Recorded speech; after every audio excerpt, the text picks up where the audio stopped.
retrouver sur cette antenne. C'est parti pour cette édition du soir. Les titres. Cérémonie officielle d'installation du comité scientifique de la réforme curriculaire. Un événement qui s'inscrit dans le processus de refondation du système éducatif sénégalais. Le ministre de l'Éducation nationale parle d'un pas important franchi.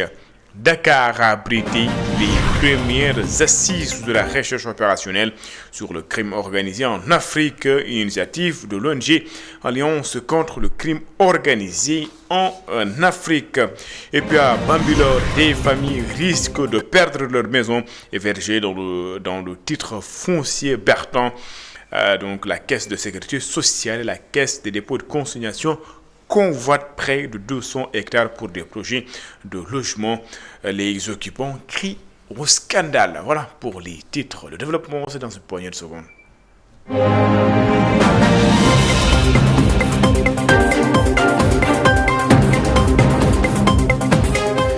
Bonsoir et bienvenue. Cérémonie officielle d'installation du comité scientifique de la réforme curriculaire. Cet événement s'inscrit dans le processus de refondation du système éducatif sénégalais engagé par l'État du Sénégal pour le ministre de l'Éducation nationale. Il s'agit d'un pas important dans le cadre de l'amélioration du système éducatif. Voici les explications de Moustapha Guirassi, ministre de l'Éducation nationale, et au micro de Ndeyali Falé de Mafalfal. L'instruction du président de la République qui nous a instruit d'aller dans le sens de la refondation du système éducatif. Dans un premier temps, on parlait de réforme curriculaire, mais il est allé beaucoup plus loin compte tenu des enjeux. Et aujourd'hui, il s'agit de refondation du système éducatif sénégalais. Et c'était l'installation donc du comité scientifique. Et vous l'avez vu, porté par d'éminents scientifiques. On peut dire que aujourd'hui, c'est un acte fondateur qui dépasse le cadre de l'institution ou du département ministériel. Nous avons voulu mettre en avant la nation sénégalaise et en nous appuyant sur la diversité de cette nation sénégalaise pour justement porter ces refondations. Mais vous l'avez vu, le premier acte de la cérémonie a mis en avant les inspecteurs généraux de l'éducation et de la formation. Là aussi, c'était une innovation. Des inspecteurs qui portent le savoir. Et le savoir pour une société, pour l'humanité, c'est le savoir en fait qui assure la qualité de la transformation donc d'une communauté, d'un pays, d'une nation. Et pour la première fois, l'installation, ou plutôt cette cérémonie solennelle qui marque et qui montre la responsabilité de ce corps, cette jonction et ce pont entre les deux en dit long sur l'importance que l'État et la nation sénégalaise donnent au savoir, donnent à l'école, donnent au système éducatif, mais donnent encore une fois à la refondation et l'espoir qui est placé en cette refondation. Et c'est pour cela d'ailleurs que la plateforme d'écoute a aussi été lancée, la voix de l'école. Dakar a abrité les premières assises de la recherche opérationnelle sur le crime organisé en Afrique, une initiative de l'ONG Alliance contre le crime organisé en Afrique. L'objectif est de lutter contre ces crimes dans le respect des lois et des textes. Pour le président de l'ACA, les menaces sont persistantes. La vigilance doit être de mise. C'est un compte rendu signé Elisabeth Grastine et Cheikh Ahmed Diouf. Les premières assises de la recherche opérationnelle sur le crime organisé en Afrique traduisent la volonté de lutter efficacement contre ces crimes dans le respect des lois et des textes institutionnels. Mais aujourd'hui, nous invitons les experts, décideurs, chercheurs, universitaires et autres à réfléchir sur ce qu'on appelle l'opérationnalisation de la lutte. En fait, qu'est-ce qu'il nous faut faire pour poser des actions concrètes en matière de lutte contre le crime organisé. Des actions qui ne sont pas en déphasage avec, si vous voulez, le dispositif législatif et réglementaire. Le président de l'ONG Alliance contre le crime organisé en Afrique, Gouda Falcane, est revenu sur les menaces persistantes du crime organisé et ses différentes formes.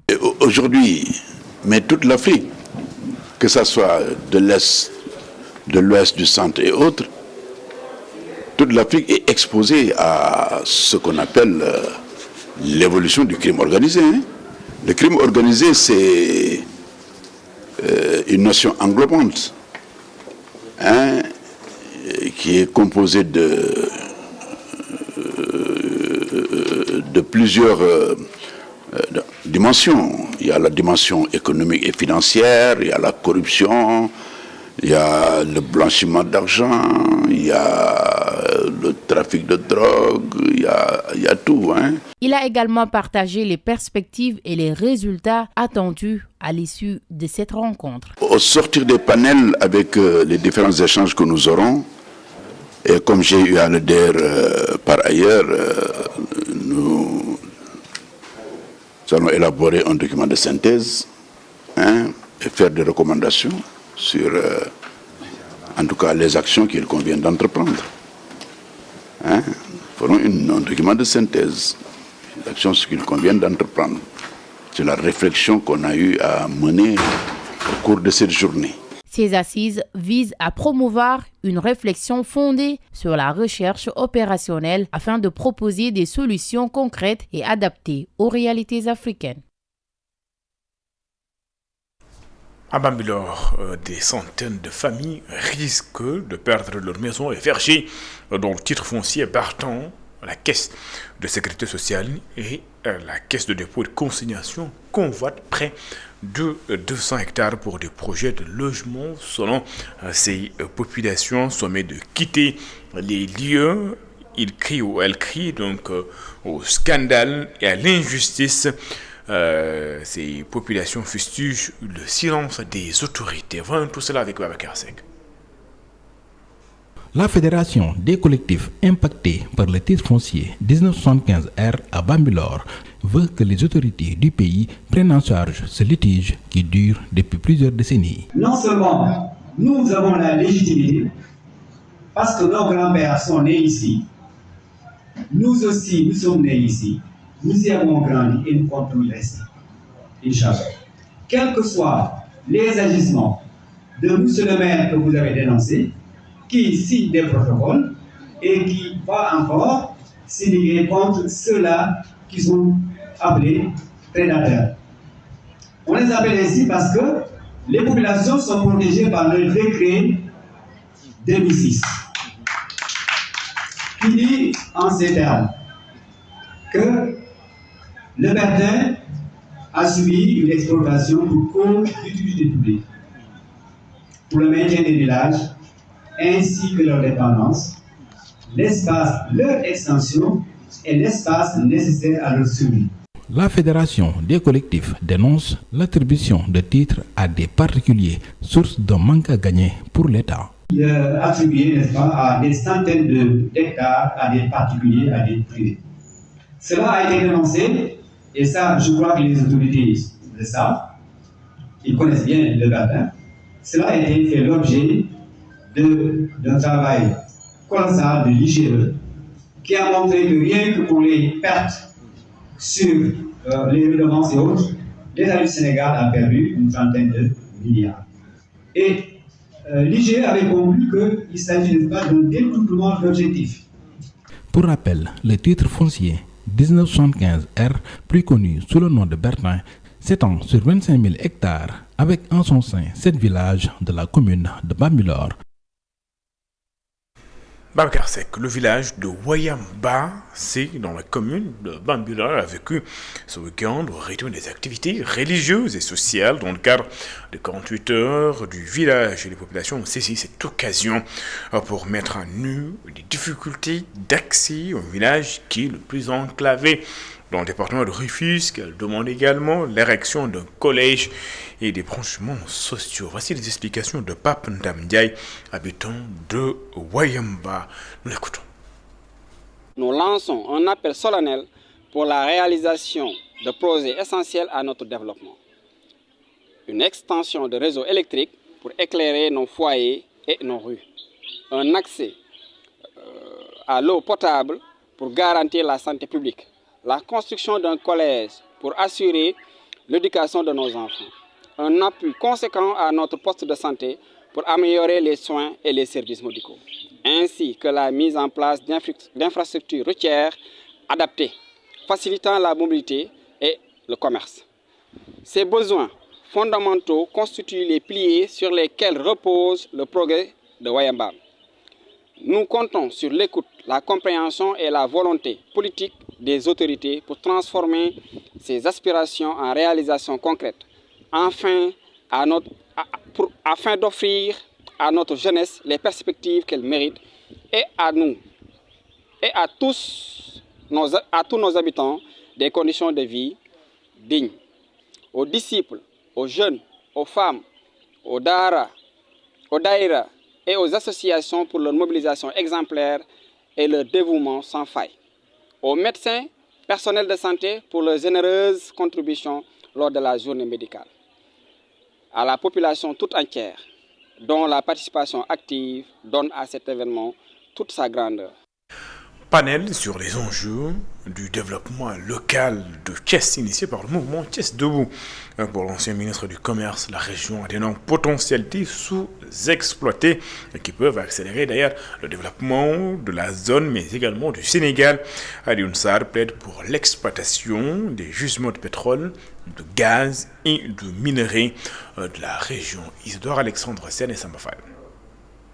Il s'agit d'un panel départemental pour mettre sur la table les enjeux du développement. Pour l'ancien ministre, Thiès peut faire le déclic. Nous avons tenu à organiser ce panel avec les citoyens de Thiès pour échanger sur les enjeux du développement. Nous avons parlé du pôle pétrochimique de Thiès et qui peut être un pôle africain sous-régional. Parce qu'à partir des réserves prouvées en gaz et en pétrole ici à Kayar, mais également à Saint-Louis, Thiès peut se positionner comme un pôle pétrochimique majeur en Afrique de l'Ouest. Avec toutes ces potentialités, l'industrialisation du Sénégal devrait s'en porter mieux, dira-t-il. Nous avons une découverte de gisements extrêmement importants en gaz et en pétrole. Un département où les réserves en basalte atteignent les 100 millions de tonnes. Un département où les réserves en atapulgite atteignent plus de 40 millions de tonnes. Un département où se trouve le port de Ndayan,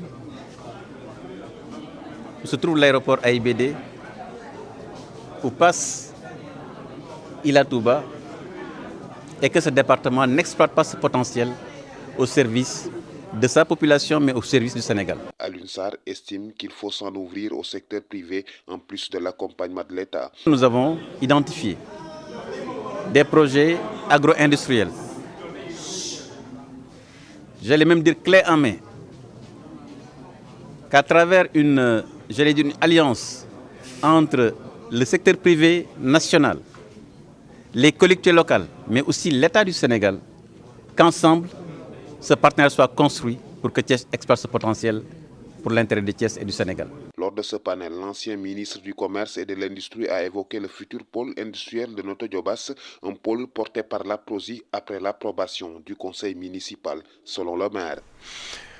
La plateforme des paysans du Sénégal, FIPOU Jotna, évalue les mesures et engagements du Premier ministre pour la campagne de commercialisation de l'arachide. La situation n'a pas totalement changé. Selon eux, l'ouverture du marché aux exportateurs est une solution qui pourrait régler la crise dans le secteur. Voici les explications de Daoud Sek, le coordinateur de Arsounou Momel de la région de Thiès, qui est interrogé par Sekou Diallo et Assoumay. Qui paye 3 mois, mono jënd le mu bay. Être incapable d'acheter la production de 3 mois, comment espérer acheter une production de 12 mois? Ils nous disent aussi que la Sonacos a acheté 62 000 tonnes en 2 mois. Aujourd'hui, ils viennent nous dire que la Sonacos va acheter 450 000 tonnes. Comment cela pourrait être possible? En 2 mois, ils n'ont pu acheter que 62 000 tonnes. Et pour acheter les 452 000 tonnes, cela va faire 7 mois. Je peux dire qu'il n'y a aucun producteur qui peut garder les graines pendant 7 mois. Je ne pense pas que le discours que le Premier ministre a eu à tenir peut être réalisable. Je ne vois rien de professionnel dans son discours. Il n'y a que des promesses dans son discours. Et c'est des promesses politiques. Et aujourd'hui au Sénégal, ces genres de discours ne sont plus à jour. Depuis le mois de mars, les producteurs sont dans les champs.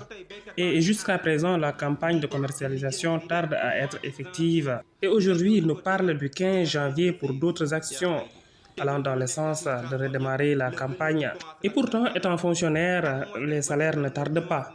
Le 29 du mois, ils perçoivent tous leur salaire.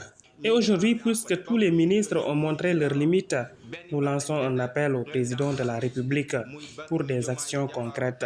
Et c'est une urgence que le président de la République réagisse le plus rapidement possible. Et c'est pour sauver la campagne de commercialisation de l'arachide afin de soulager les producteurs.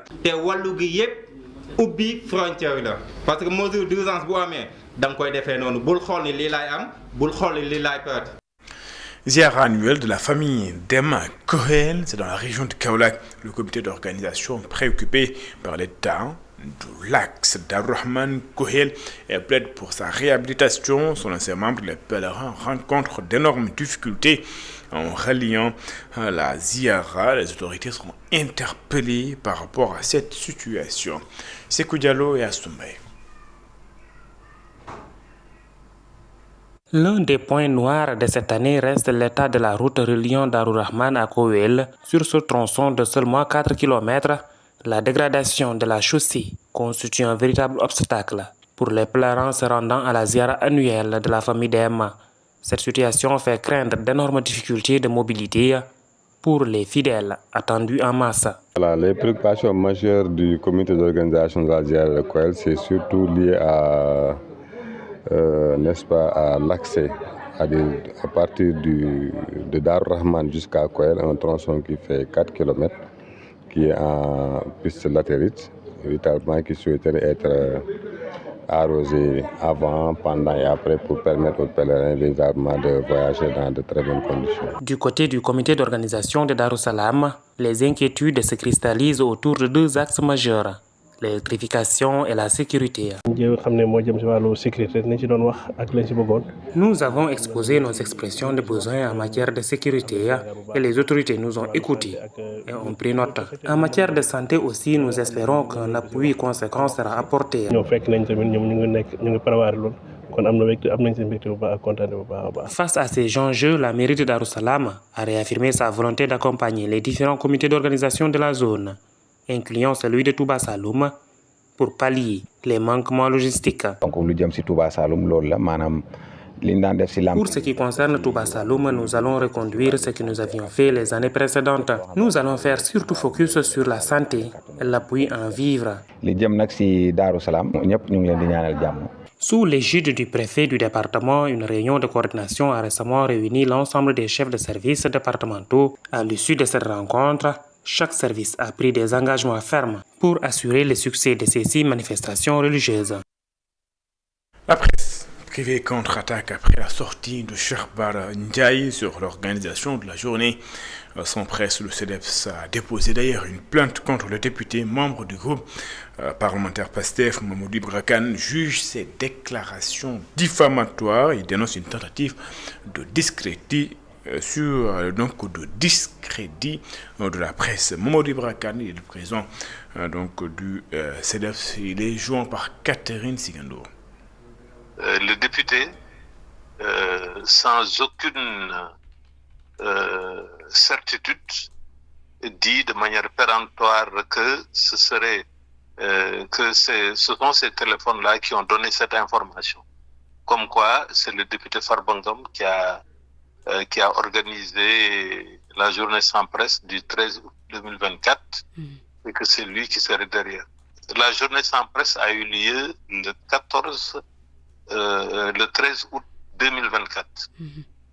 Le député Farbangom a été incarcéré au mois de février 2025. Il y a 7 mois entre les 2 événements. le lien qui existe entre la journée sans presse et Farbangom, il n'y a que, je ne sais pas, l'imagination. C'est dans ce sens que cette information étant fausse, donc nous avons décidé de porter plainte contre le député Cheikh Bara Ndiaye. Mais en réalité, ce n'est pas anodin que le député Cheikh Bara Ndiaye a fait cette affirmation-là.